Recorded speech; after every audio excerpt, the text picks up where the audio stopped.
मला वाटतं आता घोडा मैदान समोर आहे.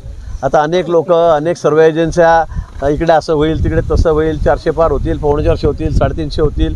मला वाटतं आता किती दिवस राहिले, तर 4-5 दिवस राहिलेले आहेत. पण त्याची वाट बघावी आणि त्यावेळेला आपण बघू कोणाचं बाकीत खरं झालं, कोणाचं खोटं झालं. मला सांगतोय की आता सगळ्या या बातम्या किंवा हे सगळे निराधार सगळ्या गोष्टी, हे भविष्यकार, याच्यापेक्षा 4 तारखेला आपण भेटू ना. मग तुम्ही मला सांगा कोण निवडून आलं, कोण पडलं म्हणून आपण बोलू त्या विषयात. आता मी सांगितलं जळगाव, रावेर, महाराष्ट्रात उच्चांक मतं राहतील आमची. जागा किती आहेत उत्तर महाराष्ट्रात? कुठे सर्वच्या सर्व आणि 6 जागा BJPच्या आहेत. 6च्या 6 जागा निवडतात. लिहून घ्या, हे नोट करून घ्या. 6च्या 6 जागा BJP. सगळ्यात जास्त चांगला निकाल जो आहे राज्यामध्ये हा उत्तर महाराष्ट्र या ठिकाणी देईल.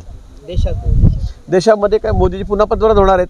जागा जोरदार. आता तुम्ही आता भविष्यकारासारखं मला विचारता का की हात बघा आणि सांगा जागा किती येतील म्हणून. आता तुम्ही बघा काय होतं. सुस्पष्ट बहुमत आम्हाला मिळेल. मोठ्या मताधिक्याने त्या ठिकाणी खासदार आमचे निवडून येतील.